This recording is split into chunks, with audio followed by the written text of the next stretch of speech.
High guys, welcome back to my channel, welcome back to Dipanjana's channel. তো আজকে এসেছি আর একটা নতুন ভিডিও নিয়ে। তো আজকের ভিডিওটা আমি এখন থেকে স্টার্ট করছি। ভিডিওটা পুরোটা দেখতে থাকো, ভিডিওটা কি করছি না করছি সব দেখতে হবে। তো চলো এখন ভিডিওটা শুরু করা যাক। তো without any further edu let's start the video. তো সকালবেলা উঠে লাড্ডুকে তো অলরেডি ব্রেকফাস্ট করে দিয়েছি, আর আমিও একটু ব্রেকফাস্ট করেছি আর কি। তো চলো এখন কি করছি না করছি দেখতে থাকো। মা কিন্তু অলরেডি রান্নাঘরে রান্না করছে, আর আজকে আমি তোমাদের সঙ্গে একটা রেসিপি শেয়ার করব। তো চলো সেই রেসিপিটা শেয়ার করি তোমাদের সঙ্গে। তো এখানে দেখো আমি এখন চিংড়ি মাছের মালাইকারি করব বলে এখানে কিন্তু আমি পেঁয়াজ নিয়েছি। পেঁয়াজটা ছাড়িয়ে নিচ্ছি, পেঁয়াজগুলো ছাড়িয়ে তারপর পেঁয়াজটাকে কেটে নেবো। একটু মোটামুটি একটা সাইজে কাটবো, কারণ একদম ছোট ছোট করে কোচাবো না, কারণ মিক্সিতে পেস্ট করতে হবে। তো আমি সেই মতো এখানে এরকম মাপের কেটে নিচ্ছিলাম, যাতে মিক্সিতে পেস্ট করতে অসুবিধা না হয়। তারপর দেখো এখানে নিয়েছি কিছুটা রসুনগুলো ছাড়িয়ে কুচিয়ে নিয়েছি। তারপর নিয়েছি একটু আদাটা ছাড়িয়ে কেটে নিয়েছি। তারপর নিয়েছি কিছুটা কাঁচা লঙ্কা। এবার দেখো আমি এখানে মশলা করব বলে মিক্সির জারে কাঁচা লঙ্কা, আদা কুচনো, রসুন কুচনোগুলো নিয়ে এখানে দেখো এটা বেটে নেব। নিয়ে তারপরে কিন্তু ওই মিক্সির জারেই আবার পেঁয়াজগুলোকে দিয়ে পেঁয়াজটাকে ভালো করে পেস্ট করে নেব। তো তারপরে মিক্সির জারটা একটু ধুয়ে নিয়ে তার মধ্যে দিয়ে দিচ্ছি হচ্ছে গোটা সর্ষে, কালো সর্ষে যেটা, একটু পোস্ত আর কয়েকটা কাজু বাদাম দিয়ে এটাকে বেটে নেব ভালো করে। এখানে দেখো আমি সব মশলা রেডি করে নিয়েছি। এবারে করতে করতে যেগুলো দেবো সেগুলো তোমাদের সঙ্গে শেয়ার করে দেবো করার সময়। আমার এখানে আরও একটা জিনিস লাগবে, সেটা হলো দুধ।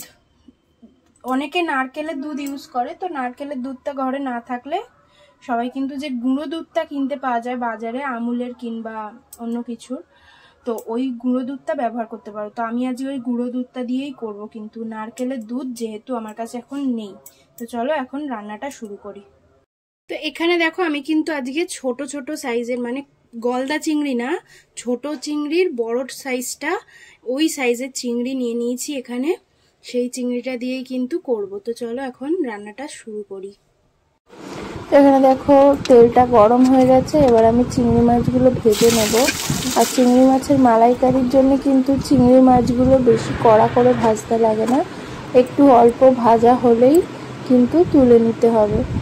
তো এখানে দেখো চিংড়ি মাছ কিন্তু আমার ভাজা হয়ে গেছে। এবার ওই যে তেলটা ছিল ওর মধ্যেই আর একটু তেল মিলিয়ে, তেলটা গরম হয়ে এলে ওর মধ্যে আমি এখন দিয়ে দেবো গোটা গরম মশলা, যার মধ্যে গোটা লবঙ্গ, দারচিনি, এলাচ আর একটু জয়িত্রী আর সামান্য একটু গোটা জিরে দিয়ে দিলাম ফোড়ন দিয়ে। তার মধ্যে বেটে রাখা পেঁয়াজটা দিয়ে দিলাম। পেঁয়াজটা বেটে দিয়ে একটু ভালো করে নাড়াচাড়া করে ভালো করে ভেজে নিতে হবে। দেখো যতক্ষণ না পেঁয়াজের জলটা শুকাচ্ছে। তারপর দিয়ে দিলাম বেটে রাখা আদা, রসুন আর কাঁচা লঙ্কার পেস্ট। তারপরে কিন্তু এটারও জলটা শুকনো হওয়ার অপেক্ষা করতে হবে। হয়ে গেলে তখন একটু হলুদ গুঁড়ো, একটু কাশ্মীরি লাল মির্চ, একটু লঙ্কার গুঁড়ো, মানে কাশ্মীরি লাল মির্চ না, সামান্য একটু লঙ্কার গুঁড়ো, তার মধ্যে সামান্য একটু জিরে, সামান্য একটু ধনের গুঁড়ো দিয়ে ভালো করে মশলাটাকে কষাতে হবে। তো মশলাটা একটু শুকনো হয়ে আসবে, তার মধ্যে একটু সামান্য জল দিয়ে মশলাটাকে কষিয়ে নিয়ে তার মধ্যে দিয়ে দিতে হবে হচ্ছে সর্ষে, পোস্ত আর কাজু বাদামের পেস্টটা দিয়ে ভালো করে নাড়াচাড়া করে এর কাঁচা গন্ধটা কেটে গেলে এর মধ্যে দিয়ে দেব এবার আমি টক দই। তো টক দইটা দিয়েও কিন্তু ভালো করে মানে কষিয়ে নিতে হবে। টক দইটা যে তরকারিতে মেলানো হয়েছে যেন না বোঝা যায়। তারপর একটু নিয়ে নিয়েছি আমুলের গুঁড়ো দুধ, সেটা একটু গরম জল দিয়ে মিশিয়ে এখানে কিন্তু আমি মিলিয়ে দিয়েছি। যেহেতু নারকেলের দুধ ছিল না, আমি সেহেতু আমুলের দুধটাই দিয়েছি। তো ওটা দেওয়ার পর ভালো করে নাড়াচাড়া করে একটু স্বাদ মতো নুন দিয়ে দিলাম। দিয়ে নুনটা দিয়ে ভালো করে এটা এখন হতে দেব, অপেক্ষা করব যতক্ষণ না তেল ছাড়ছে। তো দেখো এখানে কিন্তু আমার তেল ছেড়ে দিয়েছে মশলা থেকে, সেই জন্য আমি এবার জল ঢেলে দিলাম। দিয়ে একটু ফুটে উঠলেই, আমার একটু জলটা কম লাগছিল তো আর একটু জল দিয়েছি, তো এটা ফুটে উঠলেই এবার আমি দিয়ে দিলাম চিংড়ি মাছগুলো। চিংড়ি মাছ দিয়ে একটু ভালো করে ফুটতে দিতে হবে। তো ফোটানো হয়ে গেলে এর মধ্যে আমি দিয়ে দিলাম একটু সামান্য চিনি দিলাম। চিনির পরে এখানে আমি দিয়ে দিচ্ছি গুঁড়ো গরম মশলা আর এই যে ঘরে তৈরি করা আমাদের খাঁটি ঘি, তারপর নেড়েচেড়ে নামিয়ে নেবো। তো এখানে দেখো আমার কিন্তু চিংড়ি মাছের মালাইকারি একদম সুন্দরভাবে রেডি। আর আমার এখানে গার্নিশটা কেমন হয়েছে অবশ্যই সবাই কমেন্ট করে জানিও। সবাই ঘরে ট্রাই করো এই রেসিপিটা।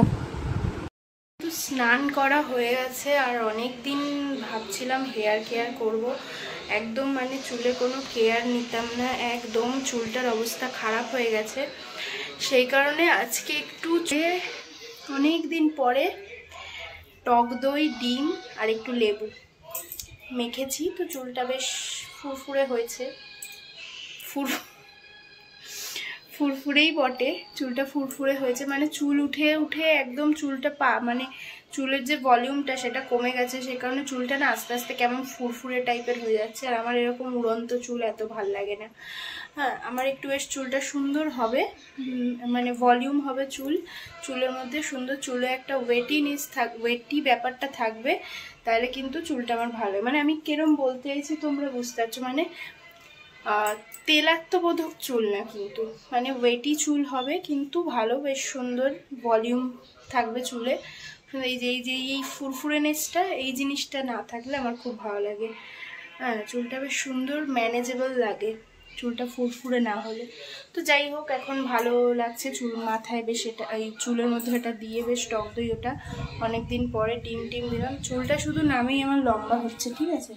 চুলটা তোমাদেরকে দেখাচ্ছি, দেখো এই যে চুলটা আমার কিন্তু এতটাই লম্বা হয়েছে, শুধু লম্বাই হয়ে যাচ্ছে চুল, কিন্তু উঠে উঠে একদম পাতলা হয়ে গেছে। তো যাই হোক, চলো এখন খেয়ে নিই আর তোমাদেরকে দেখাই কি কি রান্না হয়েছে আজকে আমাদের, মানে মেনিউতে কি কি আছে দুপুরে। তো চলো, দেখো তুরুল ভাজা হয়েছে, এখানে হয়েছে কুঁদরি আলুর একটা তরকারি, এখানে হচ্ছে পার্শে মাছের ঝাল মানে সর্ষে পোস্ত বাটা দিয়ে, আর হচ্ছে গিয়ে তোমরা তো দেখলে চিংড়ির মালাইকারিটা দেখাচ্ছি না, ওটা দেখিয়ে দিয়েছি।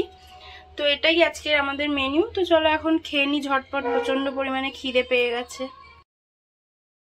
কালকের ভিডিওটা আর এন্ড করা হয়নি, কালকের ভিডিওটা কেমন হয়েছে অবশ্যই কমেন্ট করে জানাবে।